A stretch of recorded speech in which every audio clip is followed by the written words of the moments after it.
Well, tanto déanamh talamh slán an bainteach tá brú nach beag Kevin McLaughlin an sa. Ach tá taction díontach McLaughlin chun cheartúirtá. Srícíne sa chéile feachtaigh McLaughlin nis dóthachtaí ag an taobh.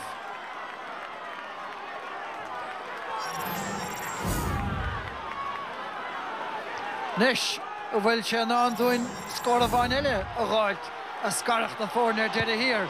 Horn agus é tamáinte go mas a tlua, an náde leis na feighlár parke, an brise feachtaigh mo.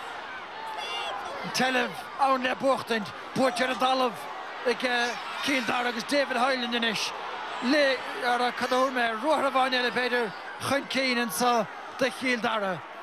Seo chun Kevin Murnahan, chuig beidir a stad an gúl. Ha deisian sa ag Hyland beidir, amach gan íon glíhán, scuilte féin san, titúch an talón, a chuin a bratáir a histig, an baiste go bhfuil, agus ha sé buairt a beidir, díanach ag agus a bit Brophy ríist. Well, agus eisian an din ar thugmaid léicna himar hadó go fáim, mar sé anna honacóir agus seo, action janta, clíthe hart, pointí ag Kildara.